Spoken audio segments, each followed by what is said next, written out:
이 시간에 오늘 우리에게 주신 하나님의 말씀 함께 나누겠습니다. 함께 나눌 하나님의 말씀은 느헤미야서 4장 1절부터 6절까지의 말씀입니다. 우리 함께 합독하겠습니다. 산발랏이 우리가 성을 건축한다 함을 듣고 크게 분노하여 유다 사람들을 비웃으며 자기 형제들과 사마리아 군대 앞에서 일러 말하되 이 미약한 유다 사람들이 하는 일이 무엇인가? 스스로 견고하게 하려는가? 제사를 드리려는가? 하루의 일을 마치려는가?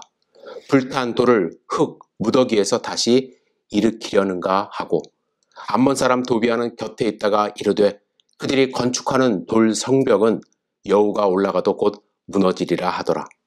우리 하나님이여 들으시옵소서. 우리가 업신여김을 당하나이다. 원하건대 그들이 욕하는 것을 자기들의 머리에 돌리사 노략거리가 되어 이방에 사로잡히게 하시고 주 앞에서 그들의 악을 덮어두지 마시며 그들의 죄를 도말하지 마옵소서. 그들이 건축하는 자 앞에서 주를 노하시게 하였음이니이다 하고 이에 우리가 성을 건축하여 전부가 연결되고 높이가 절반에 이르렀으니 이는 백성이 마음들여 일을 하였음이니라. 아멘. 오늘 우리에게 주실 말씀을 기대하며 잠시 기도드리겠습니다. 전능하신 아버지 하나님, 주님의 음성을 저희들이 듣기를 원합니다. 주님 말씀하여 주시옵소서. 주님의 말씀을 우리 마음밭에 뿌려 30배, 60배, 100배의 결실을 맺는 소중한 삶 살 수 있도록 주여 인도하여 주시옵소서. 성령 충만함으로 이 자리에 함께 하실 것을 믿고 의지합니다. 예수님의 이름으로 기도드렸사옵나이다. 아멘. 여러분, 느헤미야는 유대인들이 바벨론 포로로 잡혀간 후에 약 140년이 지난 뒤 페르시아 제국에서 태어나고 자란 사람입니다. 그는 페르시아의 입장에서는 이방인으로, 외국인으로 나고 자랐지만 왕의 술 관원으로 임명되는, 즉 고위직에 임명된 사람입니다. 술 관원은 술을 따라주는 웨이터가 아닙니다. 고대 사회에서는 왕의 독살이 빈번히 일어났기 때문에 왕의 술을 담당하는 시종은 왕의 생명과 안전을 책임진, 그래서 가장 믿을 수 있는 사람에게 주어지는 고위 직책입니다. 느헤미야는 페르시아에서 외국인으로 나고 자랐지만 성공한 사람으로 부와 권력을 누린 사람이었던 것입니다. 하지만 느헤미야는 자신이 유대인이라는 사실을 단 한시도 잊지 않고 살았던 것 같습니다. 느헤미야서 1장 2절에 보시면 하난이라는 사람이 유다에서 왔는데 그가 유다에 남아있는 사람들과 예루살렘의 형편을 묻게 됩니다. 그때 하나님은 이렇게 대답을 해요. 그들이 내게 이르되 사로잡힘을 면하고 남아있는 자들이 그 지방 거기에서 큰 환난을 당하고 능욕을 받으며 예루살렘 성은 허물어지고 성문들은 불탔다 하는지라. 하나지가 전한 소식은 참담했습니다. 남아있는 자들이 큰 환난을 당하고 있다는 것, 능력을 받고 있다는 그러한 소식입니다. 이 능력이라는 단어는 단순한 어려움이 아니라 수치와 조롱을 의미합니다. 하나님의 백성들이 주변 민족으로부터 조롱과 멸시를 받는 그러한 상황에 있었던 것이죠. 더욱 심각한 것은 예루살렘 성벽이 무너지고 성문들이 불탔다는 그러한 소식입니다. 고대 근동에서 성벽은 단순한 방어시설이 아닙니다. 그것은 한 도시의 정체성이자 존엄성의 상징입니다. 성벽이 없는 도시는 언제든지 적의 침입을 받을 수가 있었고 그 백성은 안전을 보장받을 수 없었습니다. 무너진 성벽은 하나님의 도시가 여전히 회복되지 못했음을, 하나님의 백성이 여전히 치욕 가운데 있음을 상징하는 그러한 일입니다. 사실 느헤미야는요 1400km가 떨어진 곳에 있었기 때문에 이 소식을 듣고 모른 척할 수도 있었습니다.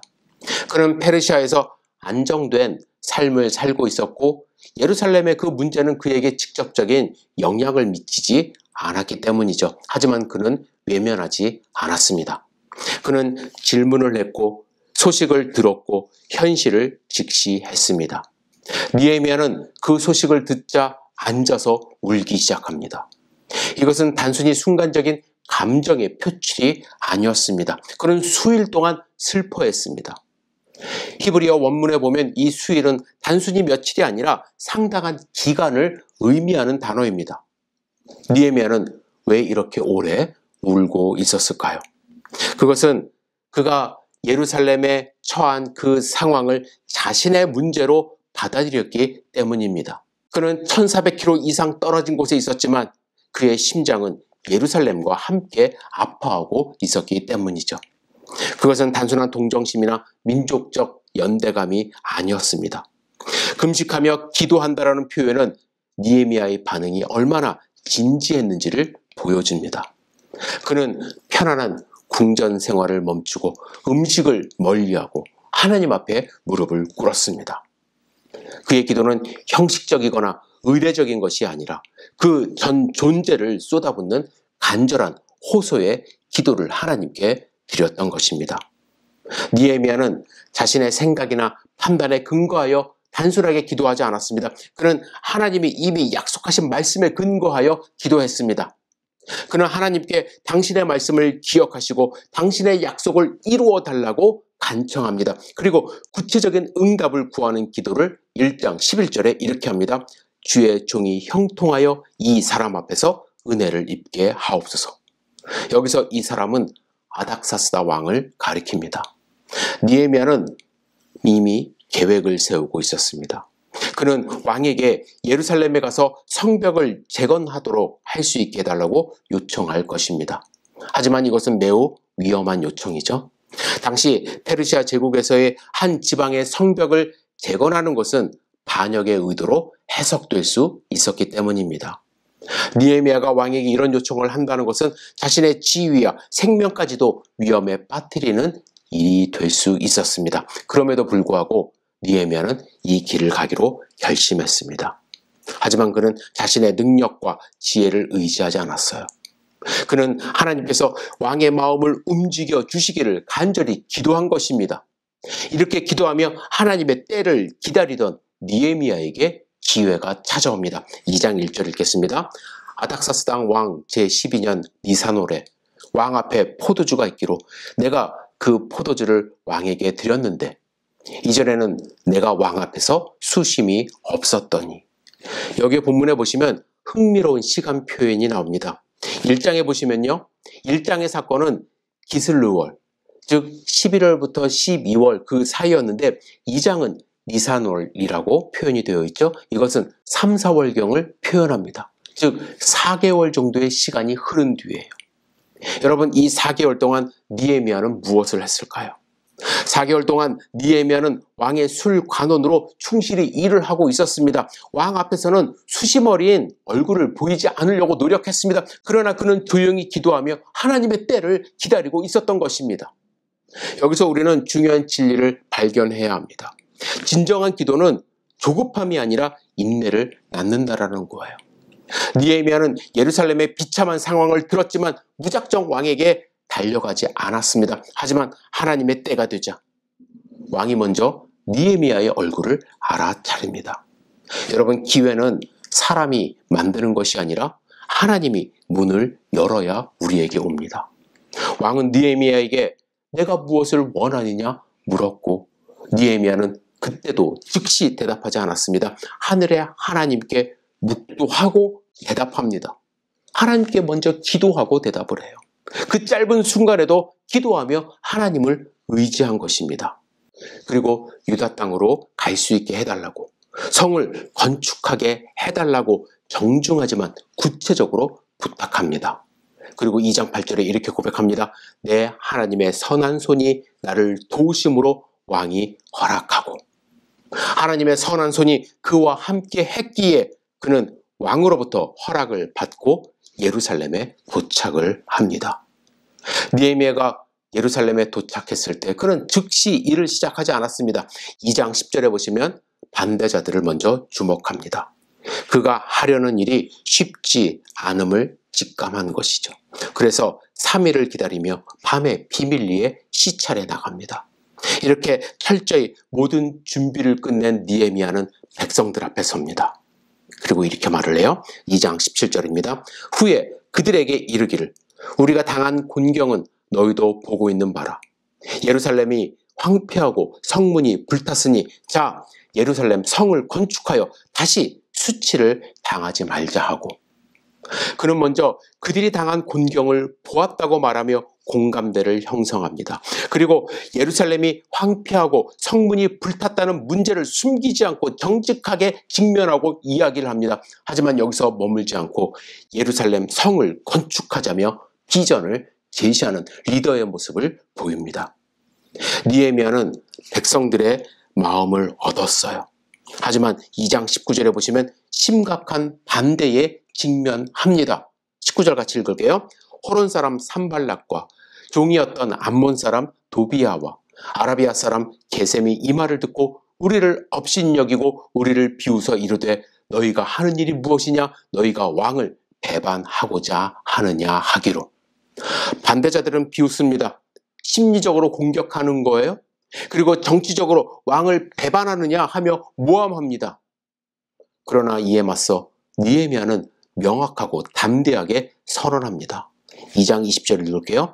그가 그들에게 대답하여 이르되 하늘의 하나님이 우리를 형통하게 하시리니 그의 종들인 우리가 일어나 건축하려니와 오직 너희에게는 예루살렘에서 아무 기업도 없고 권리도 없고 기억되는 바도 없다 하였느니라.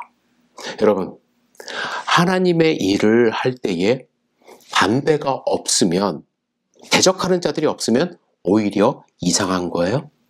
사탄은 하나님의 나라가 세워지는 것을 결코 가만두지 않습니다. 이러한 심각한 방해 공작이 있었지만 느헤미야는 백성들과 함께 본격적으로 성벽을 재건하기 시작합니다. 느헤미야 3장은 어떻게 성벽이 재건되었는지 구체적인 계획에 대하여, 실행 과정에 대하여 말씀하십니다.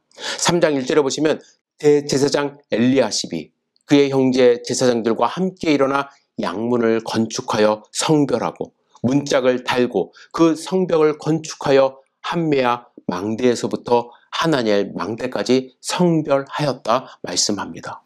대제사장이 먼저 일어나 무너진 문을 일으켜 세웁니다. 그리고 3장을 보시면 계속해서 그 다음은 이라는 말이 40번 이상 사용되면서 성벽이 어떤 사람들에 의해 어떻게 세워졌는지 성벽의 시계 방향을 따라서 기록했습니다. 성벽을 재건하는 일에는 대제사장들뿐만 아니라 레위인, 그리고 금장색, 그리고 향품 장사 등이 참여했습니다. 돈이 있는 상인들뿐만 아니라 행정가, 일반 백성, 그리고 여성들까지 할 수 있는 모든 백성들이 동참했습니다. 느헤미야는 참여한 모든 사람들에게 명확하게 역할을 분담했습니다. 그들이 각자의 역할을 감당했을 때 전체가 하나로 연결되고 성벽이 재건되기 시작한 것입니다. 뿐만 아니라 느헤미야는 건축에 참여한 모든 사람들을 투명하게 다 기록했습니다. 그들의 공적을 인정하고 기억되게 한 것입니다. 하지만 이러한 역사적인 성벽 재건에 모두가 참여한 것은 아니에요. 3장에 보시면 공사에 참여하지 않은 드고와 귀족들이 나옵니다. 드고아는 예루살렘에서 15km 정도 떨어져 있었고 해발도 약 850m 고지대에 있는 그러한 성입니다. 그들은 고지대에 살고 있기 때문에 안전하다 생각했고 성벽 재건은 그들의 이익과 거리가 멀다고 생각했습니다. 뿐만 아니라 느헤미야가 예루살렘 성벽 재건에 성공하면 자신들의 기득권이 약해질 것을 염려했습니다. 드고와 귀족들은 소극적으로 공사에 참여하지 않음으로써 공사를 방해하고 있었습니다. 하나 되는 모습을 보이지 않은 거예요. 물론 적극적으로 성벽 재건 공사를 방해하는 자들도 있었습니다. 2장에 등장했던 호론 사람 산발락과 종이었던 암몬 사람 도비야입니다. 그들은 느헤미야가 예루살렘에 도착했다는 소식을 들을 때부터 근심했던 사람들이에요. 산발락은 사마리아의 총독이었습니다. 예루살렘 성벽이 재건되어 유다 백성이 힘을 얻는 것, 그것은 그의 정치적인 입지와 지역 통제권에 직접적인 위협이 되는 일이에요. 마찬가지로 도비야는 암몬 사람이었지만 대제사장 가문과 혼인 관계를 맺은 등 예루살렘 내에서 영향력을 행사하는 사람이었습니다. 그런데 유다가 성벽을 건축하여 독립적인 세력을 구축하게 되면 그의 개인적인 영향력 확대에 걸림돌이 될 것이 분명했다고 생각을 한 것입니다. 그래서 4장에 보시면 집요하게 몇 단계에 걸쳐서 성벽 재건을 방해합니다. 첫 번째는 조롱과 멸시를 해요. 오늘 우리가 함께 읽은 본문의 말씀입니다. 2절과 3절 다시 한번 읽겠습니다. 자기 형제들과 사마리아 군대 앞에서 일러 마르되 이 미약한 유다 사람들이 하는 일이 무엇인가? 스스로 견고하게 하려는가? 제사를 드리려는가? 하루의 일을 마치려는가? 불탄 돌을 흙 무더기에서 다시 일으키려는가 하고 암몬 사람 도비아는 곁에 있다가 이르되 그들이 건축하는 돌 성벽은 여우가 올라가도 곧 무너지리라 하더라. 열심히 성벽을 건축하는 자들에게 지방 유지들이 나타나서 조롱하는 일은 일하는 자들의 사기를 저하시키는 일이에요. 4절에 보면 느헤미야는 하나님께 이렇게 간구합니다. 우리 하나님이여 들으시옵소서. 우리가 업신여김을 당하나이다. 업신여김을 당한다. 히브리어로 부자라는 단어인데요. 이 말은 경멸을 받는 것, 멸시의 대상이 되고 있다라고 호소하고 있는 것입니다.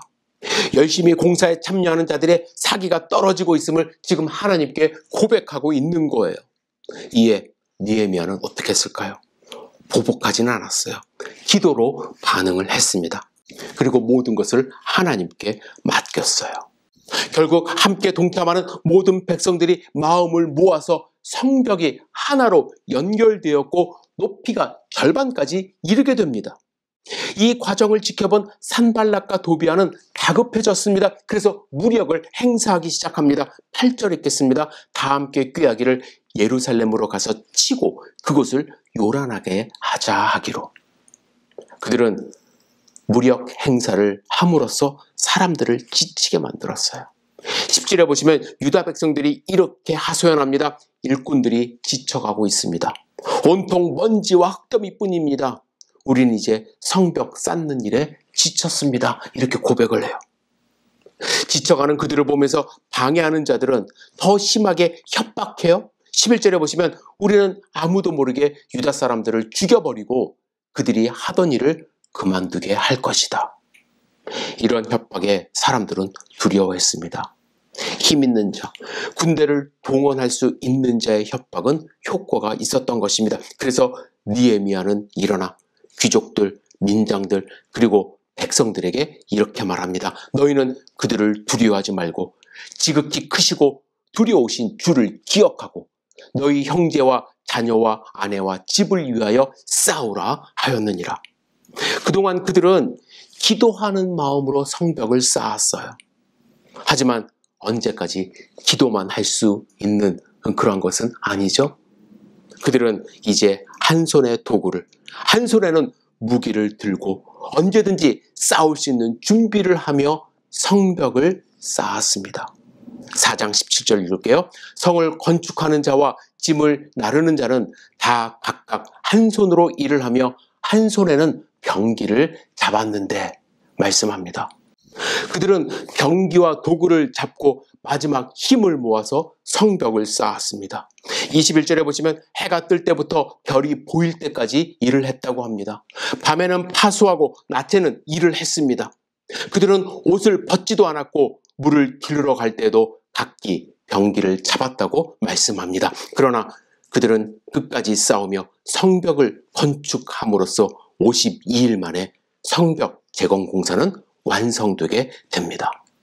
저는 여러분과 함께 느헤미야가 예루살렘에 도착하여 성벽을 재건하는 과정을 함께 묵상해 보았습니다. 저는 이 과정을 통하여 우리에게 주시는 두 가지 하나님의 음성을 조금 더 깊이 생각해 보기를 원합니다. 첫째, 여러분, 하나님의 일을 할 때는요, 늘 방해 공작이 있다는 것을 우리는 알아야 합니다. 느헤미야는 예루살렘의 소식을 듣고 4개월을 기도했어요. 하나님의 응답을 받고 왕의 조서를 가지고 예루살렘에 도착했습니다.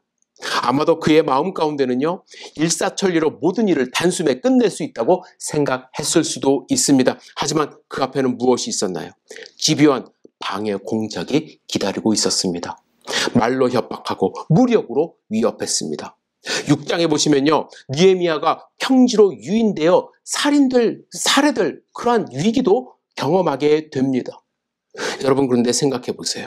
하나님이 하시는 일 아닙니까? 하나님이 하시는 선한 일인데 왜 이런 방해가 있는 것일까요? 여러분, 이런 방해가 있는 것 사실은 당연한 일이라고 생각하셔야 합니다. 방해가 있다는 것은요, 올바른 길을 가고 있으며 사탄이 싫어하고 있다는 강력한 증거가 될 수 있는 것이죠. 베드로전서 5장 8절입니다. 근신하라, 깨어라. 너희 대적 마귀가 우는 사자같이 두루다니며 삼킬 자를 찾나니 말씀합니다. 여러분, 하나님의 백성으로 정체성을 지키며 살아가는 일 결코 쉽거나 편한 일이 아니에요. 세상은 우리를 조롱할 것입니다. 세상은 우리의 길을 여러 방법으로 방해할 것입니다. 그래서 우리는 더욱 기도해야 합니다. 사탄의 공격은요, 우리로 하여금 하나님께 더 깊이 나아가게 하는 기도의 촉매제가 되는 것입니다. 느헤미야는 어려운 일을 당할 때마다 하나님께 기도했습니다. 예루살렘 소식을 듣자마자 금식하며 기도했습니다. 4장에 보시면 방해와 조롱을 당할 때 기도했습니다. 하나님께 나아갔습니다. 5장에 보시면 내부의 갈등과 압제가 있을 때 기도했고 사역을 마칠 때마다 기도했습니다.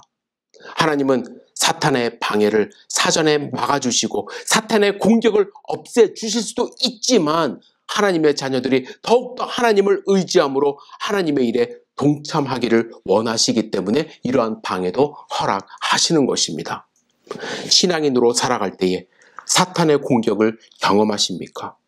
우리가 하나님의 뜻대로 살고 있음을 반증하는 그러한 일입니다. 여러분, 하나님께 더욱더 의지하고 기도하는 신앙인 되시기를 부탁드립니다. 두 번째, 기도만으로는 성벽이 완성될 수 없음을 우리는 배워야 합니다. 느헤미야는요, 하나님께 간절히 기도함과 동시에 열심히 일을 했습니다. 페르시아에서 금식 기도만 한 것이 아니에요. 그는 목숨 걸고 왕 앞에서 그가 예루살렘에 가야 하는 이유를 말함으로써 예루살렘에 돌아올 수 있었습니다. 그는 방해 공작에 맞서서 기도했지만 동시에 한 손에 무기도 들었습니다. 밤새워 성벽을 지켰습니다. 하나님의 말씀을 선포했습니다. 사람들을 격려하며 성벽을 끝까지 쌓았습니다. 많은 그리스도인들이 기도만 하면 만사가 형통할 것이라는 착각을 합니다. 물론 기도하는 거 중요하다고 말씀드렸습니다. 하지만 일하는 시간에는요, 최선을 다해 일을 해야 합니다. 기도는 하나님께 우리의 마음을 드리며 간청하는 영적인 도구입니다. 하지만 기도가 모든 것을 해결할 것이라는 생각은 미신에 가깝습니다. 우리는 하나님께 간구함과 동시에 내가 할 수 있는 일, 해야 하는 일에 최선을 다할 때에 그 일을 통하여 하나님이 역사하심을 여러분들 분명히 아셔야만 합니다. 여러분, 우리는 평생 무너진 성벽을 재건해야 합니다. 우리 사회에 도덕적 붕괴가 있습니다. 다음 세대의 영적 공허함이 있습니다. 무너진 하나님과의 관계도 있습니다. 이 모든 것이 우리 세대의 무너진 성벽이라 할 수 있습니다. 하나님은 오늘도 이 무너진 성벽을 바라보며 울며 힘써 일할 한 사람을 찾고 계십니다. 따라서 우리는 느헤미야처럼 안전지대에 편한 모습으로 살아가는 사람이 아니라 무너진 성벽 앞에 서서 힘써 일하는 하나님의 한 사람이 되어야 할 것입니다. 이렇게 우리가 무너진 성벽을 보며 열심히 기도하고 열심히 일을 할 때 하나님의 일은 완성되어감을 믿으시기를 주님의 이름으로 축복합니다. 기도하겠습니다. 전능하신 주님, 우리의 삶을 지켜주시옵소서. 무너진 성벽을 바라보며 울며 기도하고 힘써 일하는 하나님의 백성이 될 수 있도록 축복하여 주시옵소서. 우리와 함께 하시는 하나님을 찬양합니다. 예수님의 이름으로 기도드렸사옵나이다. 아멘.